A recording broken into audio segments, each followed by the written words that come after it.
আজকে আমি বলবো ফ্রিঞ্চ পাখি ডিম দিলে সেই ডিম থেকে বাচ্চা ফোটে না কেন, বা বাচ্চা ফুটলেও সেই বাচ্চাগুলি নিচে ফেলে দেয় বা মারা যায় কেন। প্রথমেই বলি, ফ্রিঞ্চ পাখির ডিম দিলে সেই ডিমগুলিতে ম্যাটিং সমস্যার জন্য ব্লাড আসে না, তাই সেই ডিমে তা দিলেও সেটি থেকে বাচ্চা ফোটাতে পারে না। এখন বলি ডিমে ব্লাড না আসার কারণ।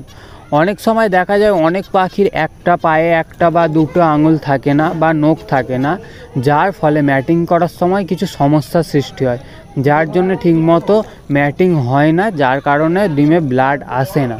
তাছাড়া ডিমে অনেক সময় ঠিকমতো তা না দেবার কারণেও ডিমগুলি নষ্ট হয়ে যেতে পারে।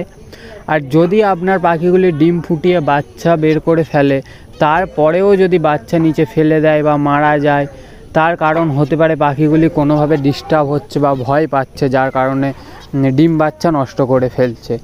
আর একটি বিষয় লক্ষ্য রাখতে হবে যে পাখির খাঁচায় কোনো ইঁদুর বা টিকটিকি প্রজাতির প্রাণী আসছে কিনা। অনেক সময় এই টিকটিকি বা ইঁদুরকে দেখে ওরা ভয় পেয়ে যায়, আর যার কারণে ডিম বাচ্চাগুলি নষ্ট করে ফেলে। এই বিষয়গুলো একটি আপনারা খেয়াল রাখবেন, দেখবেন আপনার পাখিগুলো ঠিকমতো ডিম বাচ্চা করতে পারবে। ভিডিওটি ভালো লেগে থাকলে একটি লাইক করে দেবেন, আর চ্যানেলে নতুন হলে চ্যানেলটিকে সাবস্ক্রাইব করে দেবেন।